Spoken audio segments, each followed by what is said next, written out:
Picture a man walking out of a factory in Detroit in 1956. He's 32 years old. He has a ninth grade education. He works a steel press on the day shift, punches out at 3:30, and stops at the bank on the way home to deposit a check that will cover his mortgage, his car payment, a new refrigerator on layaway, and his oldest kid's school clothes. He doesn't have a college degree. He doesn't have a trust fund. He has a union card and a strong back. And in 1956, that is enough. That is genuinely, completely enough. Okay, now picture his son. Same city, same family, same work ethic. It's 1988. The factory his father worked as a parking lot. The union his father belonged to has lost 1 million members. And this young man, doing everything right by the only model he was ever shown, works maybe 6 months out of the year. Not because he's lazy, not because he made bad choices, but because the path his father walked has been physically, structurally, permanently removed from under him. This video is about what happened between those two men. It's about how one of the most reliable economic machines in American history was built, and then piece by piece dismantled, and what that dismantling created. Not just poverty, something harder to fix than poverty, a new underclass. Okay, to understand how this happened, you have to start with what actually existed in the 1950s, because it's easy to romanticize that era, and this video is not going to do that. The 1950s were not a golden age for everyone. Black workers were last hired and first fired. The GI Bill and FHA home loans that built the suburbs were largely closed to black families. The contract that post-war prosperity offered was real, but it was unevenly distributed from the start. We need to hold both of those truths at the same time. It was a genuine prosperity machine, and it had serious exclusions built into it. Both are true. Neither cancels the other. What we can say with confidence is that a structural path existed. A man, white, black, or mixed, who could get into a union shop had a realistic shot at a stable life, not luxury, stability. The numbers are specific here. In 1956, chronic joblessness among prime age white men between 25 and 54 was around 5%. Among non-white men in the same age group, it was around 11%. That gap is real, and it matters, and we'll come back to it. But here's what matters for the story we're telling. Both numbers were historically low. The floor was solid. And then over the next 3 decades, that floor was eaten away, not by recession, not by laziness, not by welfare, but by a structural transformation that nobody in those factories fully saw coming. All right, here's what the contract actually looked like. A man graduated high school, or sometimes didn't, and he went to the plant. Maybe his uncle got him in, or his father, or the guy down the street who'd been working the line for 15 years. He joined the union, he showed up, he did the work. In return, he got a wage that kept up with inflation, health insurance, a defined pension, and job security, governed by seniority rules that the company couldn't easily break. That's not a metaphor. That was a written, enforceable, collectively bargained agreement between labor and capital. The union card wasn't just a membership badge, it was a financial instrument. It converted physical labor, repetitive, exhausting, often dangerous physical labor, into middle-class stability. A high school diploma plus a union card equaled a house, a car, 2 weeks of vacation, and a reasonable expectation that your kids would have more than you did. That was the deal. And it held, more or less, from the late 1940s through the mid-1960s. Union membership was near its all-time peak. Manufacturing employment was the backbone of the American economy. And for the men who could access it with all the racial and geographic asterisks that came with that access, it worked. It genuinely, demonstrably worked. The factories didn't close overnight. That's the thing people miss. The collapse didn't arrive as a single catastrophe. It arrived as a slow leak that nobody with power wanted to name. It started in the late 1960s, quietly. Chrysler moved a plant to the suburbs. Ford shifted production south toward states where unions were weaker and wages were lower. The geography of manufacturing began to change. And here's what powered that flight: federal tax policy. Under what were called accelerated depreciation rules, corporations could write off the cost of new equipment and new facilities on an accelerated schedule, and that created a direct financial incentive to build new plants rather than maintain old ones. According to Government Accountability Office audits from the period, these incentives were funneling roughly $2 billion a year to plant relocators. All right, that's not a side effect. That's a subsidy for abandonment. The men in those factories didn't know this math. They knew that shifts were getting cut. They knew the rumors about a new plant going up in Georgia or in Mexico. They knew that the foreman's mood had changed. At the Lordstown, Ohio assembly plant in 1974, workers were so alienated, so ground down by speed-ups and mandatory overtime and the creeping sense that the company no longer respected the old deal that they started sabotaging the line.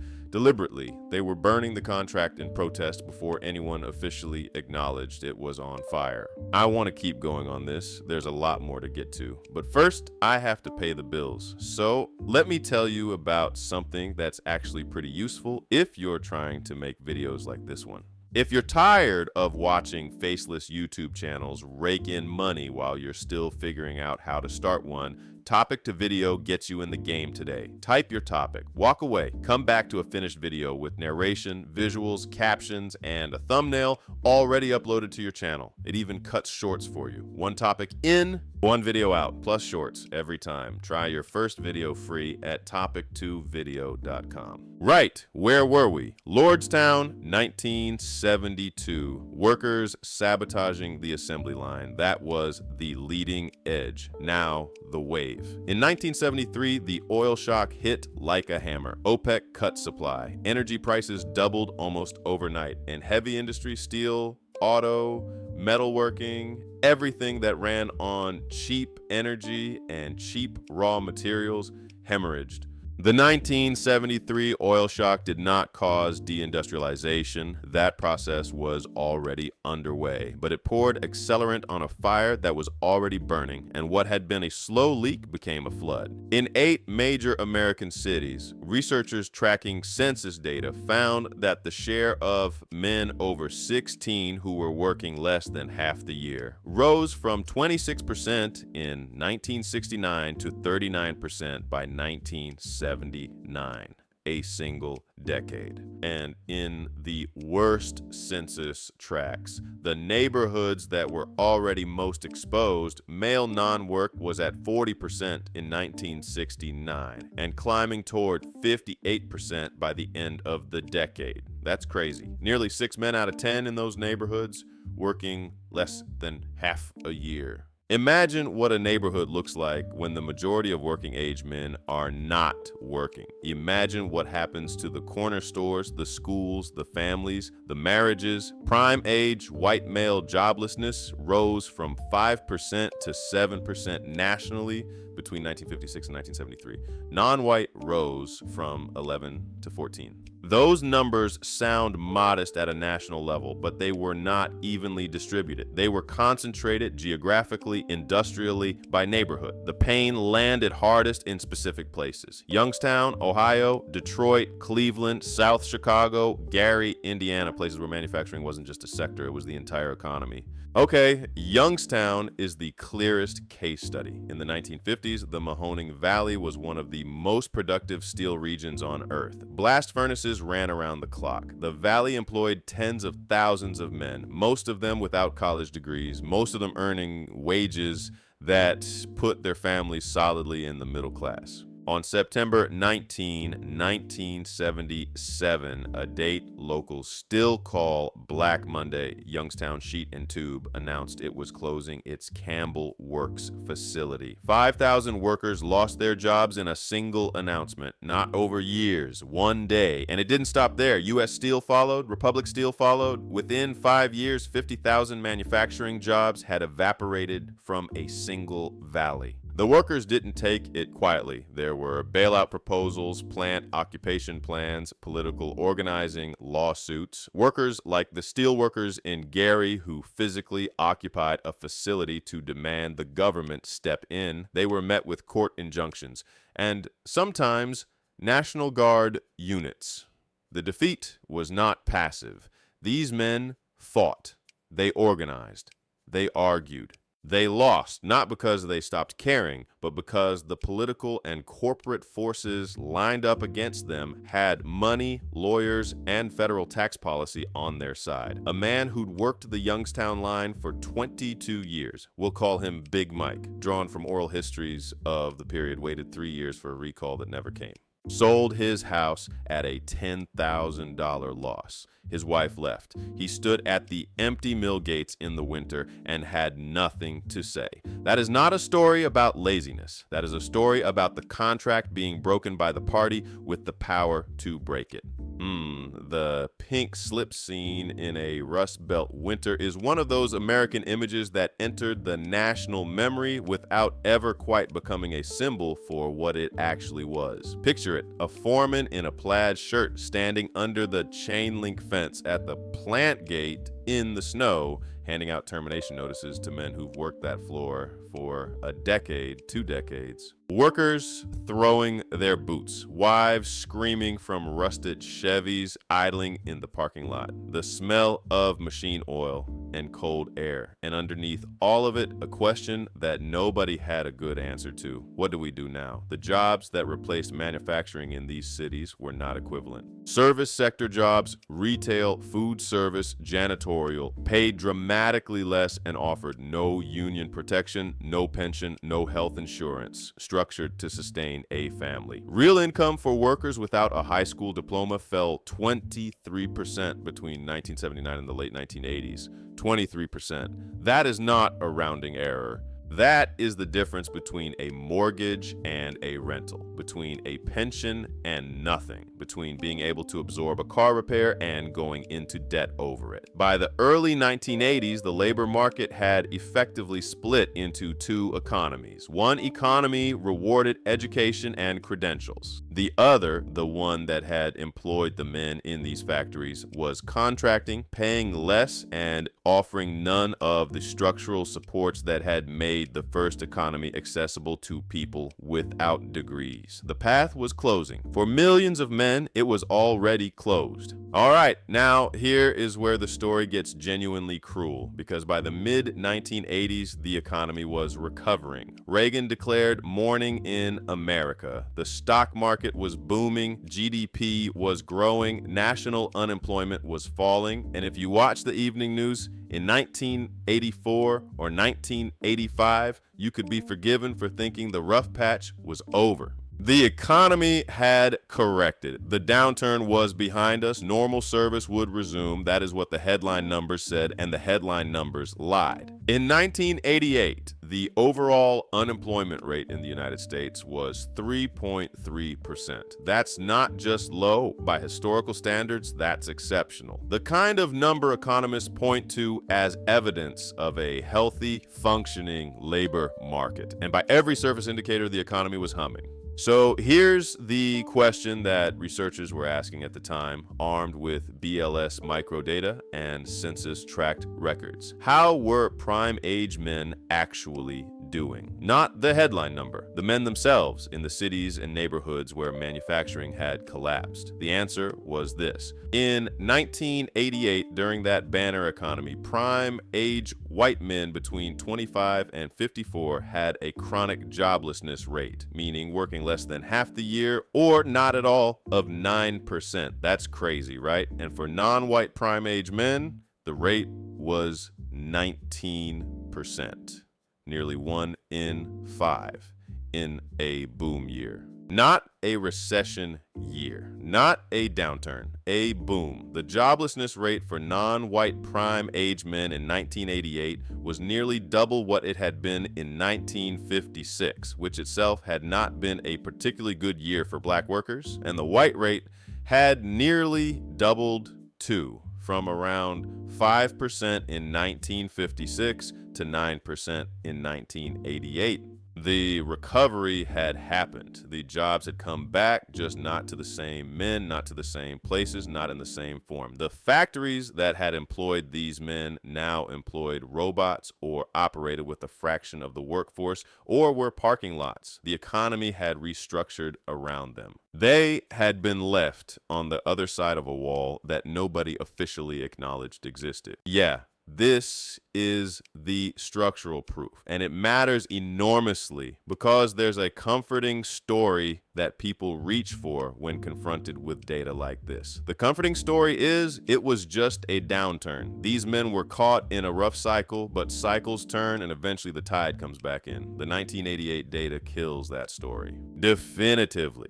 Researchers at the time noticed something even more striking in the microdata. The rise in chronic joblessness was tracking nearly identically across age groups and across races, proportionally. It wasn't that young men couldn't find their footing. It wasn't primarily a racial story in the sense that the proportional damage was landing on white prime age men and non-white prime age men in parallel at structurally similar rates for structurally identical reasons. The factories were gone. The replacement jobs paid less and offered nothing. And the men in those communities, white steelworkers in Youngstown, black machinists in Detroit, mixed race mill workers in Cleveland, were all living different chapters of the same structural story. What divided their outcomes was not which race they belonged to. It was how far from the collapse they lived and what secondary supports existed around them when it hit. When wages stop, something has to fill the vacuum. That is not a moral statement, that is arithmetic. Families need food, rent, heat, and shoes for the kids. If earned income disappears and there is no equivalent replacement, people use whatever is available.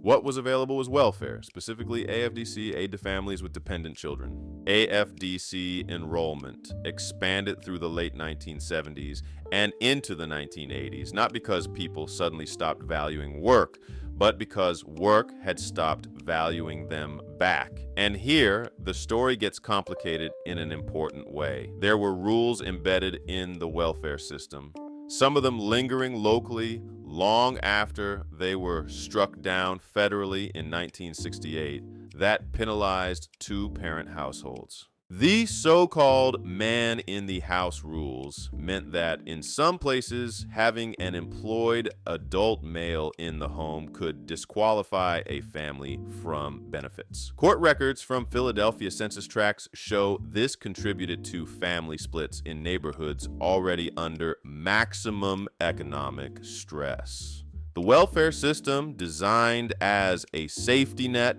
became in some places a structure that made family cohesion financially irrational. And so you got the behavioral effects that critics pointed to: single mother households rising, children growing up in homes without a working adult male present. And those effects were real. But the debate that erupted in the 1980s got the causality exactly backward. All right, in 1984, a scholar named Charles Murray published a book called Losing Ground. His argument was that the welfare system itself had created the underclass, that by making non-work financially viable, federal programs had trapped generations in dependency. The book became enormously influential. It shaped Reagan-era thinking about poverty and eventually informed the welfare reform legislation of 1996. Murray's argument was not stupid. The incentive structures he identified were real, but he had the mechanism wrong, and the 1996 reform proved it. Here's what happened. Congress passed the Temporary Assistance for Needy Families Act, which replaced AFDC, cut welfare rolls by 60%, and added strict work requirements. If Murray was right, if welfare dependency was the primary driver of non-work, then cutting welfare should have restored work. Male employment among the affected population should have risen sharply. It did not. Male non-work held at roughly 15% through the year 2000. The jobs had not come back. The behavioral hypothesis had failed its own test. William Julius Wilson, a sociologist who had been making the structural argument since at least 1978, was more precisely correct. The jobs had left these communities first. The welfare dependency was a second-order response to a first-order collapse. You can't fix a structural problem with a behavioral solution, and cutting the safety net without replacing the jobs didn't restore the middle class. It just removed the floor from people who were already falling. Let's go back to the son. He's in Detroit in 1988. He's 28. His father worked the line at a plant that is now a parking lot. He didn't get into college. Nobody in his family did, and nobody pointed him that direction with any urgency because the union path was always the obvious option. Except the union path is gone. The jobs that replaced it, the service sector jobs, the part-time work, the day labor, pay roughly half what his father earned in real terms. He works when he can find it. Some months are okay, other months are nothing. For the year, he might clear half the hours his father would have logged in the same period. And here's what that does to a life. It makes planning impossible. You can't take out a mortgage when your income is unpredictable. You can't build a credit history on sporadic wages. You can't hold a family together when the financial foundation keeps shifting. The cascade of effects is not moral failure. It is applied arithmetic. Remove the stable income and everything downstream, the house, the marriage, the kids' prospects, the neighborhood itself, becomes unstable. The son did not make worse choices than the father. He inherited a worse structure, and no one in power had built a replacement. And then there is the neighborhood itself, because chronic joblessness is not just an individual experience. It is a geography. When researchers like Mark Hughes mapped census tract data from the late 1960s through the late 1980s, what they found was that non-work was spatially concentrated in ways that compounded over time.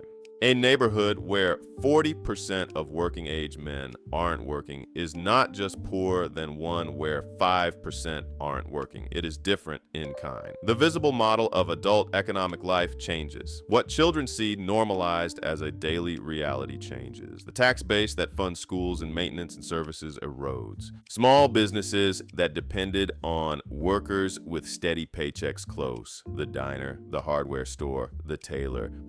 And when the corner store closes, another signal sends this neighborhood is not coming back. The 1980s debate about the underclass tended to focus on the behaviors that resulted from this geography. Drug markets filling economic vacuums, welfare dependency as a survival strategy, family instability as a downstream effect of financial precarity. But the sequencing matters. The behaviors followed the collapse. They didn't precede it. Researchers who tracked the same census tracts over time could see the sequencing clearly. Jobs left, then came the rest. In the worst affected neighborhoods, male non-work hit 58% by the late 1970s, more than half the men. That's not a statistic about individual choices.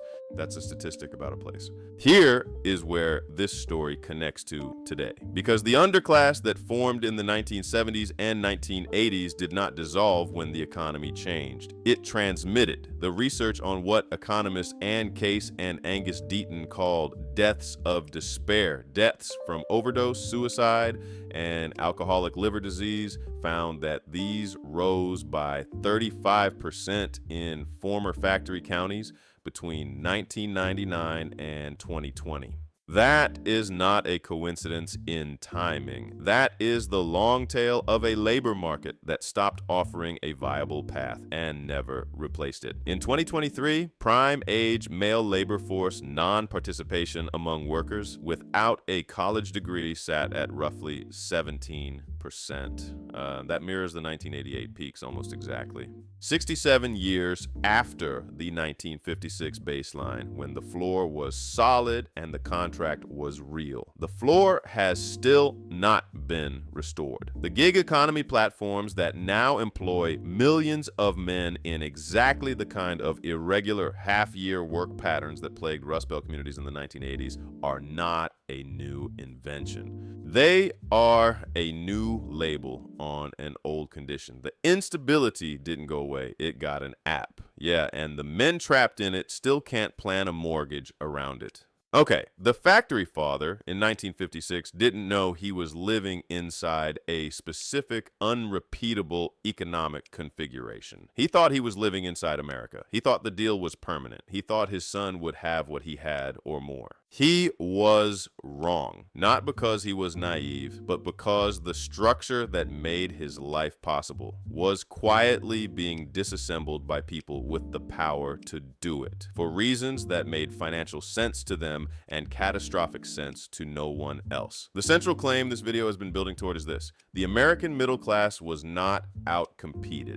It was not abandoned by lazy workers. It was not a casualty of inevitable progress. It was structurally dismantled beginning in the early 1970s through a combination of corporate tax incentives that rewarded plant flight, a manufacturing exodus that concentrated job loss in specific geographies, and a complete failure to build any equivalent path for the men who were left behind.